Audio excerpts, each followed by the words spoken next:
The Athletics. Honestly, they've been pretty good as of late. So, I'm kind of cool with the Athletics. They haven't really been crapping on us at all. With that being said, they put out which 0-1 team should be worried. I do dislike the fact that they used their measuring system from the Bengals to the Giants. Although I feel like they're, in a way, saying like, okay, well, the Bengals are the best team who are 0-1, and then the worst team would be the Giants. So that's how I look at it / cope with it. So let's get right into it. First team, they say, the Ratbirds. Lost 27-20 to the Chiefs. Reaction? Relax.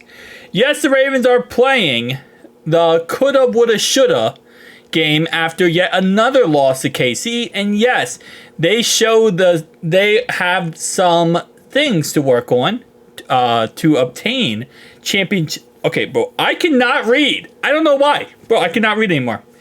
There's some things to work on to attain championship form, but they will likely rebound in a big way Sunday versus the Raiders. Okay, I agree with that. Yeah, they should. Overall wise, I don't think the Ratbirds are going to have any problems. They'll be fine. They played the best team in the league, and they lost by a foot. By literally a foot. Cincinnati Bengals. Reaction? Relax. Stumbling out of the gate is common for Cincy. Oh, that should not be. That should not be just, like, that is too normalized. Us stumbling out the gate and that just being like typical is way too normalized. It makes even more sense this year given that Jamar Chase has been distracted by his contract dispute, and Joe Burrow's other top receiver, T. Higgins, was sidelined with a hamstring injury. Gerard Mayo and the Patriots defense played well, but the Bengals team certainly wasn't at full force. We also gave away 13 points. Muff punt, fumbled, and we dropped an interception. As noted, though, we've seen this movie before. The Bengals are 1-10 in the first 2 weeks of the season since 2019 when Zach Taylor became head coach. Since 2021, they have always roared back to life to contend. Can they do it again? Yes, we can. We're just going to start off the season 1-1 and then try to figure things out. And then we do, which is always fun. Yeah. Indianapolis Colts. Be encouraged. The Colts held their own against a tough division opponent. They really did, to be honest. They only lost by 2 points. And with all the hate toward Anthony Richardson, I don't think many people thought this was going to be as close as it was. The second-year quarterback, Anthony Richardson, delivered some fireworks while passing for 2 touchdowns and rushing for another.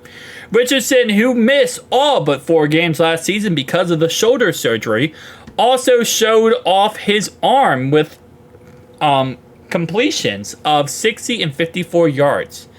He still needs to work on touch for shorter intermediate throws. It's a loss, but the Colts played hard, and there are plenty of other bright spots. You know what I think is bright, guys? The fact that Brandon Perna can't curse us. Perna cannot curse us this week, but he can curse the Chiefs. And he hates the Chiefs, so please, Perna, make sure you curse the Chiefs.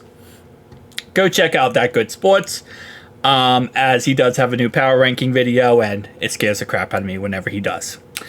Anyway, although we won't be on top 10, so it doesn't matter. Or top 14, whatever, heaven, hell, I don't know what he does anymore.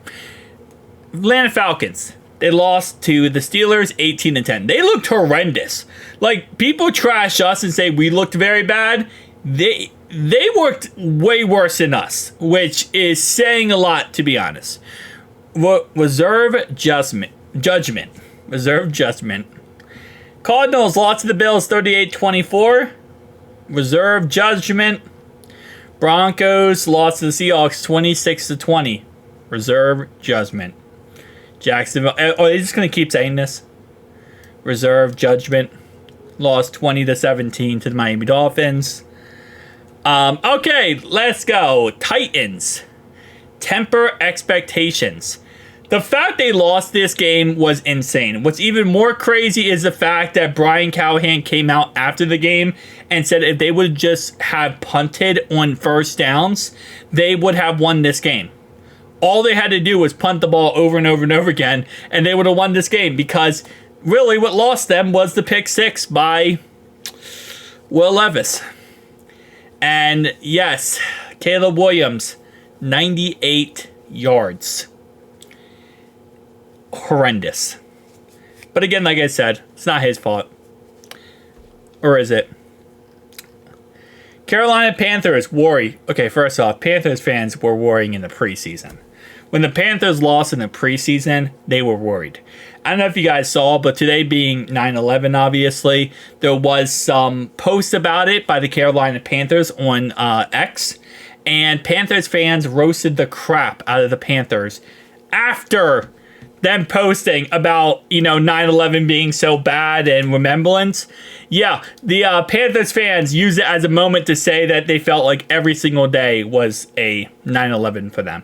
Yeah, it's not going good in Carolina. That's what I'll say, okay? It's not going good. Cleveland Brownies, worry. I think you got to worry because, I don't know you got to worry. Deshaun Watson, right? His father passed away, which I do feel very bad for. There's a new SA allegation against him. There's a chance the NFL could suspend him. Browns fans want Jameis Winston in there more than anything else in this world. So if that's the case, there is worry, because you also got to pay your quarterback Deshaun Watson $100 million next year, and that's not going to be easy to do or deal with. So I get the point of the worrying, but I mean, you also played the AFC North and everyone else lost. So I think it's one of those situations where you just got to keep going, keep getting ready, keep going. And you play Jacksonville this week, who is going to be a tough game. They're coming off a loss to the Dolphins. So we'll see how that ends up working out. Packers, worry. Well, yeah, the Packers just lost their quarterback for 3 to 6 weeks. And being someone who also have lost their quarterback in the past, I would also say worry. Raiders, worry. Chargers, they lost to the Chargers. Now they play the Ratbirds. Yeah, I would also say worry. Rams, worry. They also lost Puka Nacua for at least 4 weeks. We don't know how long it's going to be after that, but at least 4 weeks. Giants, oh, yeah. I think you got to worry the fact that you just watched your ex-running back, Saquon Barkley, torch the Green Bay Packers, and to know that you just didn't want to pay him a couple more $1 million and you could have kept him. New York Jets. I don't know if I would say worry completely for the Jets. I feel like the Jets, they played a really good team, San Francisco, and it's not easy to play the 49ers unless you're the Bengals. So I don't know if I would say 100%, quote-unquote, worry about that. They didn't look great, but it was the first game for Aaron Rodgers as a Jets quarterback ever. So I think there might be some growing pains.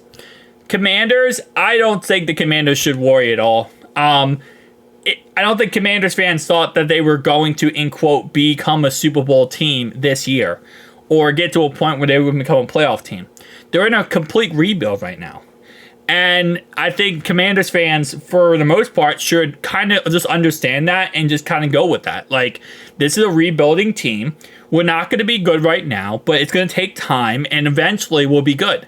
You have your franchise quarterback. You just have to build around him and get better. So I really wouldn't say, in quote, be worried if you're a Commanders fan. I think that this is what you expected. They shouldn't have a worried tier reaction. They should have expected.